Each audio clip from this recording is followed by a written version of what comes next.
Hey, it's Craig. I just wanted to let you know that you can listen to Canadian History X early and ad-free on Amazon Music, included with Prime. Greetings and welcome to another episode of Canadian History X. Now, before I continue, I made a bet. I bet that the Edmonton Oilers would defeat the Winnipeg Jets, and I made this bet with Reg from the Two Idiots podcast. Unfortunately, I lost that bet. And now I gotta say that the Winnipeg Jets are a better team than the Edmonton Oilers. I'm not happy to say it. I've cheered for the Oilers my entire life, but I made a bet and I gotta stick with it. So, the Winnipeg Jets are better than the Edmonton Oilers. Now, if you'd like to support the podcast, you can for as little as $3 a month. Just go to patreon.com/CanadaEHX. You can also donate to the podcast by going to CanadaEHX.com. And don't forget, I have two other podcasts out there. From John to Justin, which releases every single Friday, and Canada's Great War, which releases every single Sunday. As well as on June 3rd, I'm launching a new podcast called Coast to Coast, which is going to look at the building of the Transcontinental Railway. If you like, you can email me at craig@canadaehx.com. You can find me on Twitter. My handle is Craig Baird, CraigBaird, and I'm on Instagram at Bairdo37. Every time I come to a month with 5 Saturdays, I like to use the last Saturday to release what I call a nostalgia episode. In the past, I've covered the history of the Beachcombers, Mr. Dressup, and the Littlest Hobo. Today, I'm looking at the cartoon nearly every Canadian from the 1980s remembers fondly, the Raccoons. At the end of this episode, I'll also feature my interview with Susan Roman, who voiced Melissa Raccoon from seasons 2 to 5. This is the Evergreen Forest. Quiet, peaceful, serene. That is until Bert Raccoon wakes up.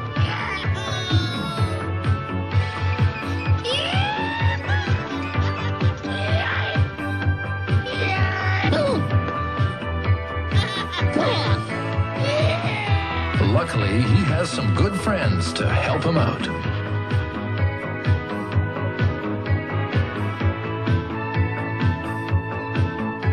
Life would be simple in the forest except for Cyril's sneer. And his life would be simple except for the Raccoons.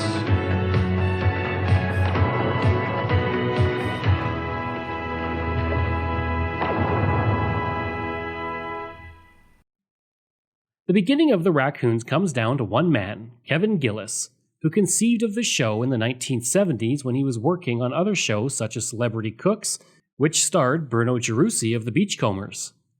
The idea for the show then evolved with Gillis working with Gary Dunford, and they would develop the concept of Ralph Raccoon. Eventually, Dunford would drop out of the project and Gillis would take it over, and he met with Sheldon Wiseman, an Ottawa lawyer who liked the idea of the series. Together, they would put together a group of animators, musicians, and writers to create the first special that would star the characters. The Christmas Raccoons broadcast on December 17, 1980, and Canadians would receive their first glimpse of the Evergreen Forest. The story would follow Ranger Dan along with his children, Tommy and Julie, and their sheepdog Schaeffer. Ranger Dan is concerned about trees disappearing in the forest, and he goes off to investigate. Meanwhile, 3 raccoons, Ralph and Melissa, and their friend Bert are preparing the Raccoon Dominium for Christmas, and they soon see the news that the trees of the forest are disappearing. In the end, the aardvark millionaire Cyril Sneer is revealed to be the one taking the trees to sell them for lumber, but his son, Cedric, tries to talk him out of the venture. His father ignores him and chops down several trees, including the home of the raccoons. In the end, the animals save the forest and thousands of seedlings have been planted overnight on Christmas Eve. Several cast members who would go on to voice the characters in the show, including Len Carlson and Bob Demir, took part in the special. The special was also narrated by Rich Little, the Canadian impressionist who is often called the man of 1,000 voices. The special was a big hit and it would spawn another special, The Raccoons on Ice, 1 year later on December 20th, 1981. In that special, it is winter in the Evergreen Forest, and while the raccoons and Schaeffer the sheepdog are enjoying playing hockey on the local lake, they find out that Cyril Sneer is going to build the Cyril Dome over the entire lake. To determine who owns the lake, the Raccoons and their friends play a game against Sneer and his bears on the ice. Bert and Cedric wear the jerseys of the New York Islanders in the game, as the Islanders were the powerhouse of the hockey world at the time, while the Bears naturally wore the jersey colors of the Boston Bruins. Cedric also wore the jersey number 22, which was the same number Mike Bossy wore during his Hall of Fame career with the Islanders. The Raccoons win the game and the lake is saved in the process. And the second special would receive good reviews, including from the New York Times that stated, quote, "The Raccoons are an adorable lot, supported nicely by an attractive production," end quote. The Raccoons on Ice would also feature Danny Gallivan, who had spent 32 years beginning in 1952 as a play-by-play man on Hockey Night in Canada, primarily calling the games of the Montreal Canadiens. In the show, he played the play-by-play announcer for the hockey game between the Raccoons and the Bears called Ferlin Field Digger. Hey, we should do this more often. Hey, that'll do the trick. Good luck. The second period is underway. The puck is back to... Who is that player? He shouldn't be called. What an incredible shot. What in blazes? Run! Who is that? And the Raccoons are on the scoreboard. It's that mystery player again. He's going through the entire team. He's going right in on the goal.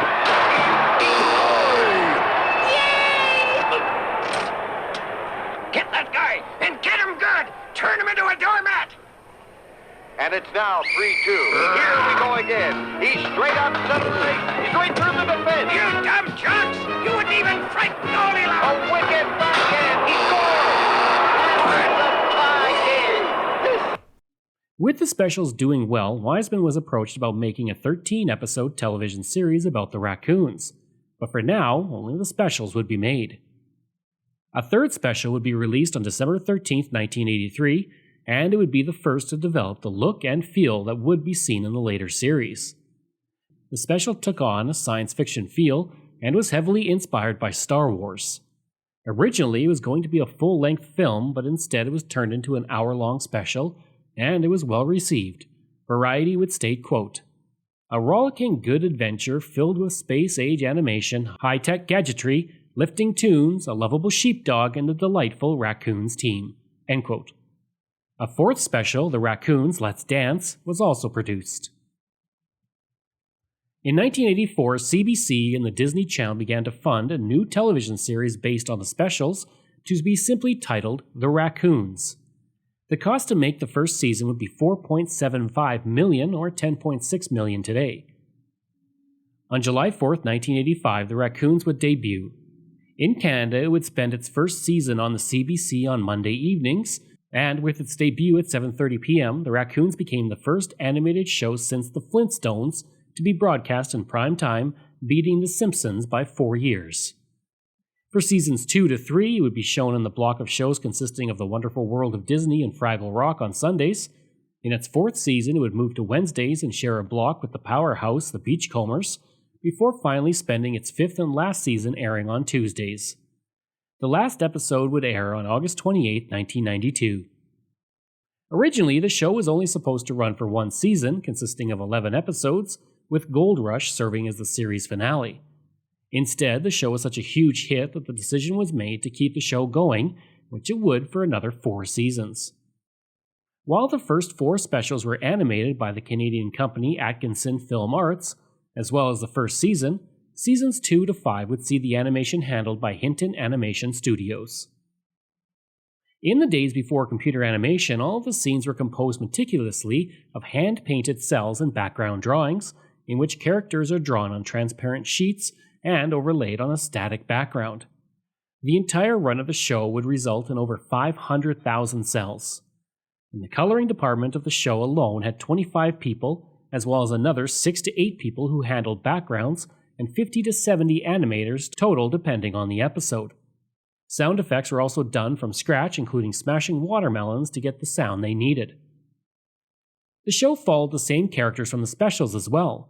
There was Bert Raccoon, who was the hero of the series, and the best friend of Ralph and Melissa Raccoon, the married couple he lives with. Energetic, he is impulsive with a kind heart who wants to live life to the fullest. Ralph and Melissa are the more grounded raccoons, with Melissa serving as the voice of reason for the show. Yeah, well, Cedric and I will never be friends again. Now, Bert, I'm sure it's just a misunderstanding. No, well, I understand, all right. Cedric's got the best of everything. Batting cages, pitching machines, uniforms. And what have I got? Talent? Yeah, no fancy equipment. Just talent! Yeah, and an awesome talent. Incredible ability. An arm like a slingshot. The eye of an eagle. And the helping hand of a coach, Bert. I do? Who? Me. You? What do you know about baseball? Well, I know that it takes hard training, discipline, and teamwork. Yeah, teamwork. Me and my awesome ability. Bert Raccoon, the new star of the Mud Hens. Cedric Sneer is the son of Cyril Sneer and the best friend of Bert. Cyril Sneer was the villain of the series, who was a ruthless businessman. At the start of the series, he is villainous, but as the series goes on, he softens but keeps his greedy nature. And while he loves money, he has a deep love for his son and even a soft spot for the niece and nephew of Ralph Raccoon. The henchmen of Cyril are the pigs, who appeared throughout the series.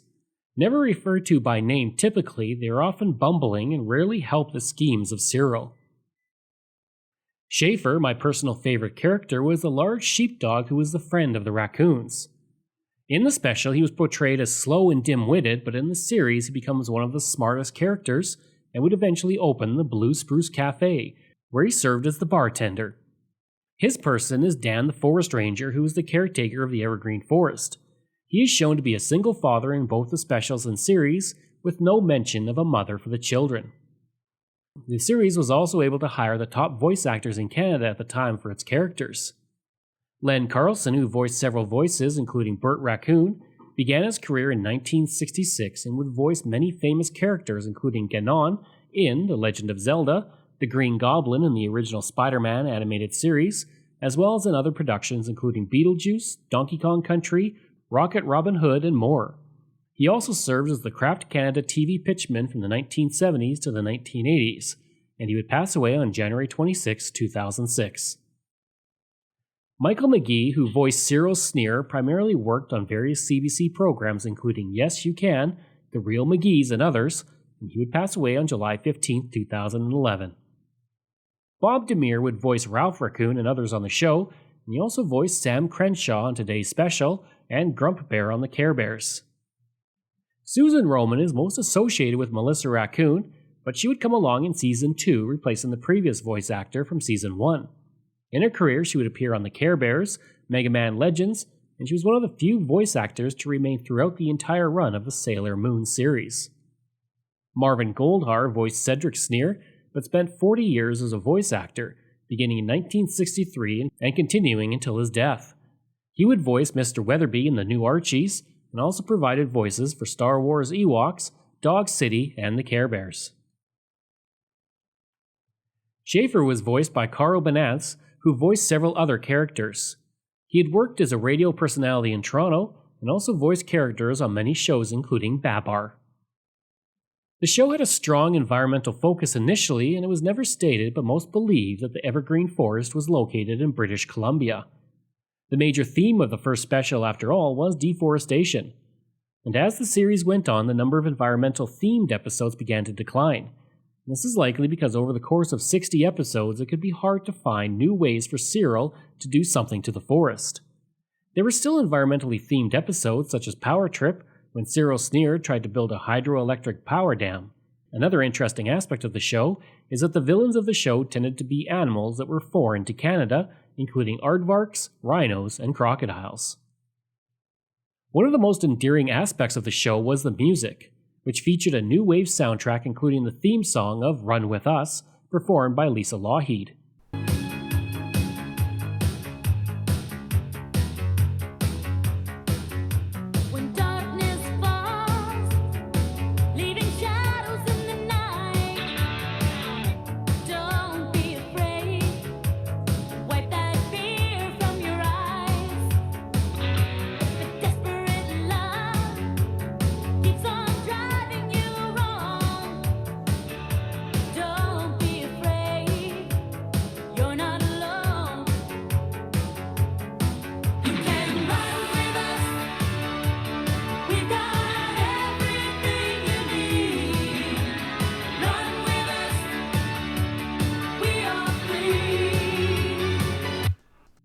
first season actually ended with a different version of the song that was not performed by Lougheed, but later seasons would be recorded by her.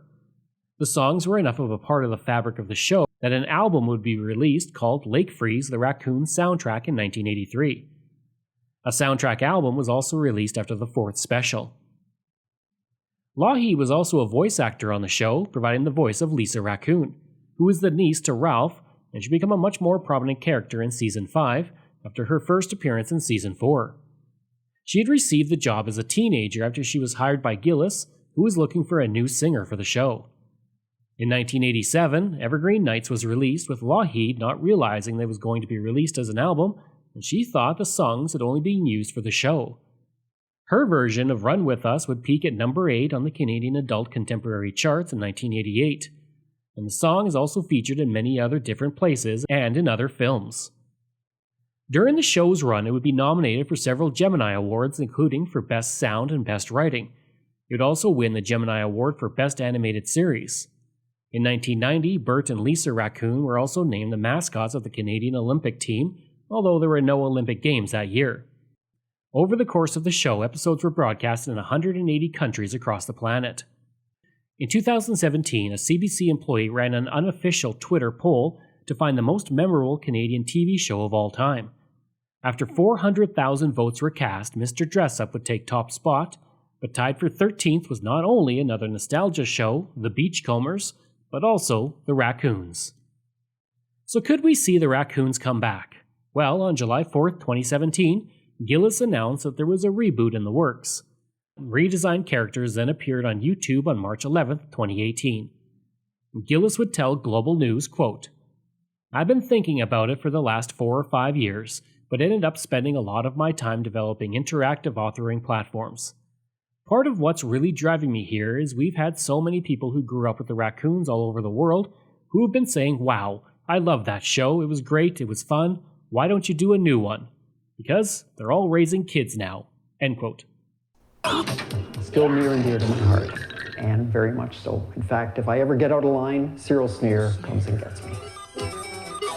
One of the challenges that I'm going to have going forward with a new Raccoons series or mini-series, whatever we end up deciding to do, is, where do you take Cyril? I mean, he's like the villain you just love to hate. He was like, at that time, he was like JR.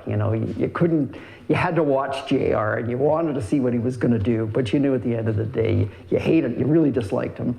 But at the same time, he was kind of interesting. Get those blasted birds off my antenna! I can't get the financial report! The target demo that we're looking at right now would probably be in the 5 to 7. Kids always, they always look up. They always age up to, what they're watching on television. I don't want to be creating a show for 5-year-olds that is really written for 15-year-olds. But I do think that there's a way to write a show for 5-year-olds that, or 6-year-olds and 7-year-olds that they will get, that the parents will sit down and it isn't saccharine or didactic.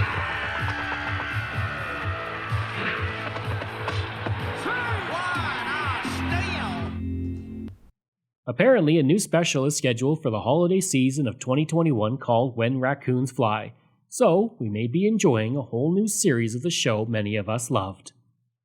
And now we're going to go to my interview with Susan Roman, the voice of Melissa Raccoon. Now, you came along in season 2. How did that come about that you came to the show? The only thing that I was told when I went into audition was that I would be, the audition was for a replacement for the character of Melissa Raccoon, and that the actress who had played her, I was told, had gone to LA. I don't know, and I think that it wasn't somebody from the production who told me that. Mm-hmm. I don't even recall who did. But I never knew who actually played her in that first season, and I hadn't seen the first season, so I have no idea what really happened there. And I just went in and read, and I had a voice reference, as I recall, and to try to sound as close to her as possible as her performance. And then that's how I was able to land the gig. I guess I sounded somewhat similar. And what was it like coming into the show and starting to record and being with the show for so long, for I guess 4 seasons? It was absolutely one of my favorite things that I've ever done because I really I loved the project, and I loved, there's a kind of I'm going to call it a Canadian pace. And it's a bit slower, and it's gentler, and it's not just rock'em sock'em, boom, boom, boom, boom, boom, boom, boom, numbers, move. Like it's not, it's the total antithesis of that. And even, I notice that especially now, when I look at episodes of the Raccoons, and I think, it's so calming and gentle, and it's not in your face. And there are lessons to be learned, life lessons that children would be happy to learn. I don't know. Maybe that it just kind of it sneaks in sideways. So it's not preachy in any way, or it wasn't preachy in any way. And that's what I really like about it is the ultimate Canadianness of it, if that makes any sense at all. Compared to some other products that are out there that are, very, very loud and very unsubtle. This just had a really gentle is, I guess, the only way to describe it. And even when situations got a little crazy and hairy and scary, even then, it was done in a way that was not meant to frighten children or to, it would be scary, but there was always an underpinning of knowing this is just on TV. This isn't really real. So, that's what I really liked about it then. And I now that I'm older and have done very many more animated projects since then, I appreciate the time and consideration that went into it. It's really something.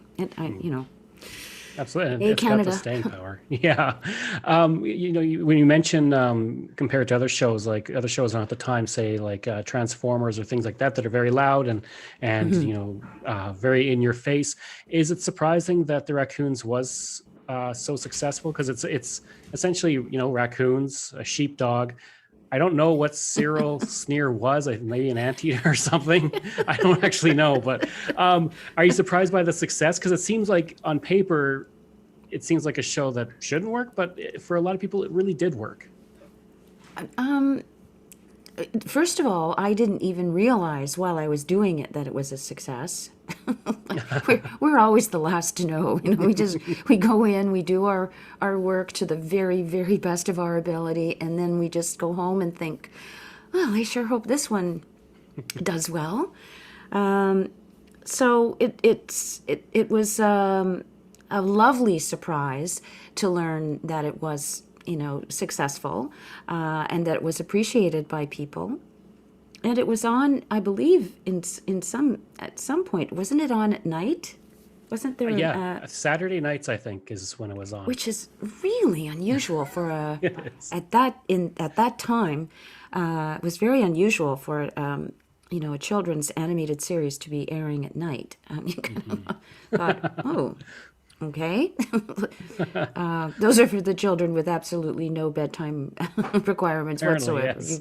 But I think it was on early, like probably 7 or something like that. So, it was all good. What was the process like you mentioned it's kind of more laid back, it's not go, go, go. What was the process like to make the episodes and record and work with the other voice actors? Well, as I recall, we recorded separately. So I was very rarely in the studio with any other actors. And if I was in the studio with another actor, it was usually Bob Dermer, who played Ralph. But most often, just in terms of expediency, when you're doing, and this is of course original animation, which is another rarity nowadays, but don't get me started. So in terms of trying to get the best use of time, the actors would go in, I would go in most often by myself and just record my lines sequentially.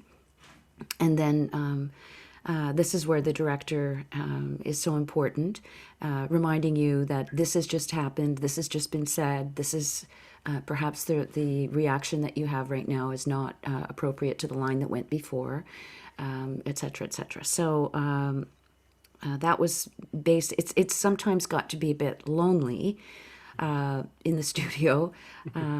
Some animated series were done in an ensemble fashion, and that was just just crazy talk, because it's very, very difficult to coordinate all those voices, and making sure that you don't overlap. The big overlap was such and it terrified me that I would accidentally, and this wouldn't happen in the Raccoons, but in other series where we were recording all at the same time, each track has to be clean. So if somebody is saying, "How are you doing?" You have to leave enough time for the engineer to close that mic and open up yours before you respond and say, "Oh, I'm fine." So if you didn't leave that beat, you might overlap. Your voice might actually be just trailing away at the end of his line, and it would have to be redone. And so that was, it's funny. It's like when I talk about stuff like that, people nowadays look at me like I just came in from Mars or Noah's Ark. Like, say what? What? But original animation was, gosh, it was so much fun. It really, really was, because you got to create the character from the ground up, and it was your timing and it was based on the pulse of your own heart and soul. Whereas when you dub something, you are literally taking over somebody else's timing. So if the character had a line that you would read differently, if you were given your druthers, you're bound by the timing of the actor who played it before you, usually in another language. So you're really, really constricted. Whereas with original animation, it's all yours. It's all yours to play with. And so if you want to leave an extra little beat in there before you go, do you love me? Well, yes. If that's the way you want to say it, you can say it that way. But if you're dubbing it and the other actor has said it, well, yes, then that's how you've got to say it. Right? So it's a lot of people don't realize how difficult it is to dub in comparison to having the leeway to be able to perform the way you would like to perform. It's an interesting thing. In regards to Melissa, what did you feel she brought to the show? Because it had a lot of amazing characters, but what did she bring to the show? I know it's kind of the voice of reason, essentially, but. Yeah, zany land. Hello, a lot of zanies.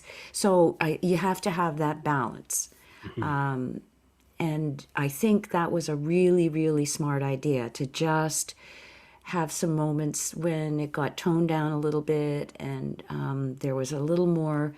And in every situation, in every group of people, there's always going to be one person who says, "Now wait a second." Before we go too crazy here, let's think this through. So I like that it is kind of representative of real life, in a way, in the Evergreen forest, that there are different personality types, and just from a point of view of. Again, not making it this boom, boom, boom, boom, razzle dazzle, throwing things at the screen kind of effect. It was a really good idea to have a counterbalance to all the craziness that went on. And even Ralph was pretty pretty subdued and low key as well. So that I think that provided a good balance to Cyril Sneer and like the other and the pigs and all the crazy kooky. It's funny. I was just thinking. Before I was getting ready to talk with you today, I was just trying to remember all the actors involved, and I thought, I think Len Carlson played half the characters in that show. It seems to me. The talented, uber talented Len Carlson. Oh my goodness. Just, that kind of talent, you can't believe it. And you'd be standing in the room with him, although I rarely recorded with him, but I mean, I worked with him on a lot of other things. And, there he'd be talking to you just as a normal person. And then all of a sudden out would come some voice that was just not anywhere part of his regular speaking voice. He brought it up from his toes or something. I don't know where these voices came from. Because usually when somebody... I do other sounds and do other sounds. That sounds that sounds kind of tacky, but I can perform other sounds. But he just had this ability to. It was like he was a hypnotist with his own voice. And when you heard him speaking, you had just in his regular voice, you had no idea of all the things that he was capable of doing. And I do believe that at a certain point in his life, when Mel Blanc was ill, he worked for Hanna-Barbera. That's how good he was. I mean, he was able to recreate those characters so spot on that it was, as I say, it was almost spooky. Anyway, such a nice man too. Such a really, really nice man. Along with, I guess, a big focus on environmentalism, what were some of the other messages of the Raccoons that was trying to be conveyed to children? Friendship and support. That seems to me to come through pretty loud and clear. That, all the scrapes that everybody gets into and all the so-called, it's not really evil Cyril Sneer, but the, sometimes not so honorable Cyril Sneer, and the effects that his behavior would have on everyone in the Evergreen Forest, all the characters, they would get angry and it was reminiscent of a family, I think. And so children can watch or could watch that and see how problems were solved or not solved. But by the end of the show, they were usually resolved. And when I was a kid, that's what I loved about watching television, was that you knew, you looked at the clock and you'd say, oh, okay, it's all going to get fixed up right now in about 4 minutes. Just that sense, it's going to resolve itself, and it's all going to work out, and everything's going to be fine. Maybe, I don't know if it's a generational thing, but maybe I had that, and they lived happily ever after kind of emblazoned on my brain. And so when shows like that would resolve themselves so happily, it made me happy too. I mean, I'm just remembering that as a child. I don't know if you can, extrapolate that to the Raccoons, but I think you can. I think there's, and also having the narrator's voice in there, that's key. That is so important, because that tells you, okay, kids, you're going to watch a story, and it's going to be fun, and it's going to be funny, and maybe a bit scary, and maybe people will get a little bit upset, but at the end, everybody is still friends. And just that narrator running, that sort of motif, that the narrator, which tremendous job by that. I don't even know who voiced the narrator. He did a wonderful job. Again, the casting is just so Canadian. It's not razzle dazzle well, let's get, why don't we get some, famous grade B lister movie star to do the narrator, None of that. No, we're going to get someone who sounds exactly the way we think the narrator should sound, right? So, yeah, that's what there's a lot of things to really admire and appreciate about that show. Absolutely. And kind of an extension to that, you mentioned that it's one of the favorite things that you've worked on. Why is the Raccoon still something that people enjoy today, a few decades after it's gone off the air? Like I said, when I did I asked listeners what they wanted for another nostalgia episode, the Raccoons was one of the more popular ones that came up. So why does it have this staying power that people even watch episodes on YouTube or wherever they can get them? I don't know if it's on CBC Gem, but on various places. Maybe certain things just have, what? I was going to say maybe certain things have staying power. One thing I think now is that because so much is available online, there is an opportunity to be able to kind of recapture the favorite moments of your childhood or whenever you were watching the Raccoons. You might have watched the Raccoons with your child, and now and so it's associated with good times. No matter if you feel like watching it again, it's because it's making you feel good, perhaps in terms of the memories that it's evoking. I remember this one. Oh yeah. Oh, we were watching this when Sally had the chicken pox. Not that kids get chicken pox anymore, but it's everything ties into how it affects you from a memory standpoint, which is also an emotional standpoint, and maybe that's a safe place to go, and you can be nostalgic you're allowed to be nostalgic. You're allowed to without seeming sappy. So you can't maybe sit and shed a tear over something new, but you can shed a tear over something that you watched as a kid because, I'm just remembering, I loved that show. It was so fun. Or, I don't know. That's a really good question. Maybe you should ask your listeners to let us in on why they are still watching. It would be interesting to hear what they have to say. Absolutely. I think it's got that staying power. Like you said, it reminds people of, especially for people my age who were growing up in the 80s, it does bring back the memories of, watching it carefree, that kind of stuff. And so then we try and get back to that by rewatching it on YouTube. Yeah.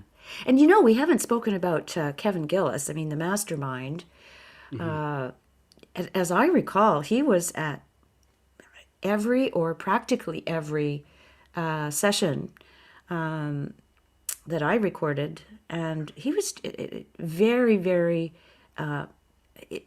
involved and committed to the show. And it wasn't just for face value or a job. You could clearly see the investment of his heart that was in it. And in fact, gosh, I think maybe there might have been, I can't remember, an actual director, but I heard his voice in my headphones so often that I kind of think that maybe he was, I don't know.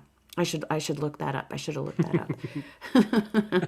But, and all the music that he's just uber talented person. Wow. So that's, what you asked, that he alone, I think, is responsible for the look and the feel and the sound of that show, because he was very, very involved in all the different elements of the show and how it looked, how it sounded. So kudos to him. And I hope there are sales all over the world, even as we speak. I hope you enjoyed that episode, and if you did, please leave a rating and review. If you like, you can reach me through email at craig@canadaehx.com. You can also visit my website where you'll find hundreds of articles on Canada's history, as well as all my podcast episodes. Just go to canadaehx.com. And don't forget, you can support the podcast through Patreon. There are multiple tiers to choose from, all with great benefits. You can support the podcast for as little as $3 a month, just like all of these wonderful patrons have, and I apologize if I mispronounce any names. Randy Hayden, Doug Campbell, Reg W., Deborah Carlson, Francis Helbling, Randall McCallum, Diane Wade, Lorianne Kirby, Gary Dolovich, Nick Zinri, Shannon Marshall, Clinton Martinez, Dimitri Shove, Aaron O'Hara Myers, Robert Dunseith, Todd Casey, Catherine Roy, Luke S., J.P. Bear, Jason Hall, Phil Maynard, and Iris Gray. If you want, you can find me on Facebook. Just go to facebook.com/CanadianHistoryX. You can find me on Twitter. My handle is Craig Baird, CraigBeard. And you can find me on Instagram. Just go to Bairdo37. Information comes from IMDb, Active History, CBC, Run With Us Productions, Wikipedia, Global News, Canada Through My Eye, and Victoria Buzz. Thanks, and we'll see you again next time.